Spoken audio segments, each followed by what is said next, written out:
Debt is not just a number. It's not just a loan. It's not just a bill waiting for payment. Debt is a system, a design, a structure created to control behavior, influence decisions, and shape the rhythm of your entire life. Most people think debt is simply borrowing money you don't have, but look deeper and you'll see something far more powerful. Debt determines what you buy, how you work, how long you work, where you live, what you fear, what you avoid, what you settle for, and what dreams you postpone. It is the silent architect of modern society, the invisible contract that millions sign without reading the fine print. Today, we're not just talking about debt. We're breaking open everything behind it, the purpose, the psychology, the mechanics, the traps, the leverage, and the escape. Because until you understand debt, you can't understand the modern money game. Debt began as a tool for economic growth. Governments used it, corporations used it, empire builders used it. They borrowed to expand, build, conquer, and scale. But eventually, something shifted. Debt stopped being a tool for expansion and became a tool for control. Today, debt keeps economies alive. It keeps consumers spending, workers working, and banks profitable. It keeps governments stable, corporations growing, and people dependent. Debt is the fuel of the modern economy not because it helps people, but because it keeps them locked in motion. You think your car loan is transportation? It's labor insurance. It ensures you must keep working. You think your student loan is education? It's future revenue. It ensures your first decade of income belongs to someone else. You think your credit card is flexibility? It's psychological capture. It ensures you trade freedom for convenience. Debt isn't personal. It's structural. The truth is simple and brutal. Debt is the most powerful legal form of economic control ever invented, and most people walk straight into it willingly. You've heard this everywhere. Good debt helps you grow. Bad debt holds you back. And while that sounds smart, it's incomplete and dangerously misleading. Here's the illusion. The system tells you there are good debts because the system wants you taking them. Mortgages? Good debt because it keeps the housing market alive. Student loans? Good debt because it funds universities and creates compliant workers. Car loans? Normal debt because modern life is built around mobility. Credit cards? Manageable debt because consumer spending drives the economy. Business loans? Smart debt because entrepreneurship fuels GDP. Notice something? Every category of so-called good debt benefits the system first, not you. The illusion of good debt is one of the longest-running marketing campaigns in financial history. Here's the behind of the illusion. Debt is neither good nor bad by default. Debt is only one thing, a contract that trades your future for your present, a contract that feels empowering at the beginning and heavy at the end. And because the system markets debt as opportunity, millions treat liabilities as stepping stones until they realize they've built a staircase going nowhere. Debt is not one thing. It's three things, and each one affects your life in a completely different way. 1. Survival debt, the trap. This is the worst form of debt. Credit cards, emergency loans, overdrafts, high-interest anything. People fall into survival debt because they lack margin.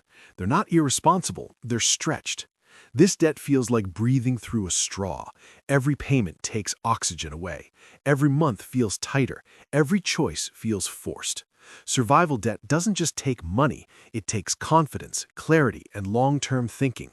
It forces people into short-term survival mode, the most expensive mode of life. 2. Lifestyle debt, the illusion. This is where most people get stuck. New phones, new cars, vacations, upgrades, status purchases.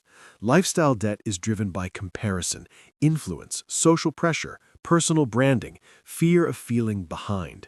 It doesn't ruin your life instantly, it ruins your life silently. Because lifestyle debt is invisible until the day you realize you've been paying for a lifestyle you can't afford and a future you no longer control. 3. Leverage debt, the tool. This is the only form of debt that can work for you, but only if you understand it.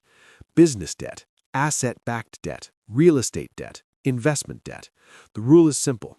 If the debt produces income, cash flow, or growth, it can be leverage. If the debt produces stress, status, or consumption, it's a trap. Most people confuse leverage with lifestyle. They think borrowing for a home is leverage. It's not unless the home pays you. They think borrowing for a business is leverage. It's not unless the business scales.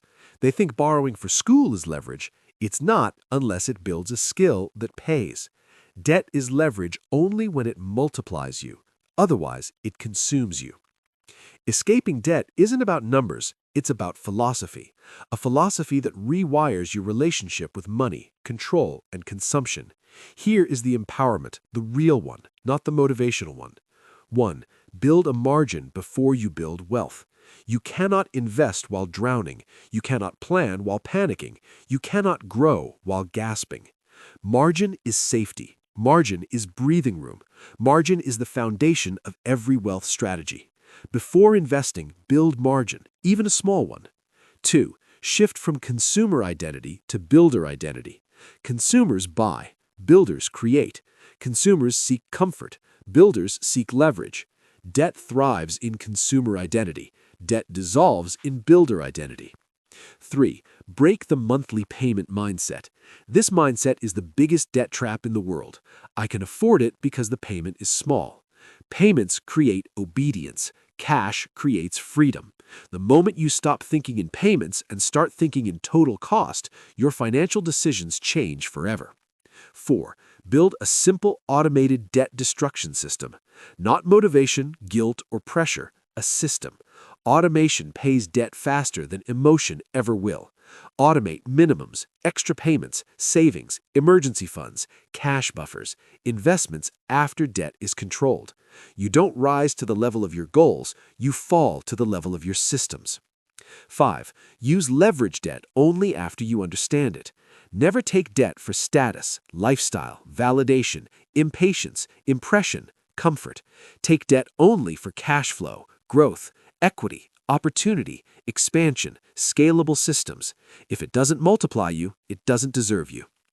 Rebuild your relationship with money. Debt makes people feel ashamed, stupid, irresponsible, late, behind, hopeless. But debt is not a moral failure. Debt is a structural trap. You didn't fail, you entered a system designed to capture you. Understanding the system is how you escape it. So maybe debt isn't the enemy. Maybe unconscious debt is. Because debt itself is neutral. It's a tool, a lever, a multiplier, a destroyer, a builder.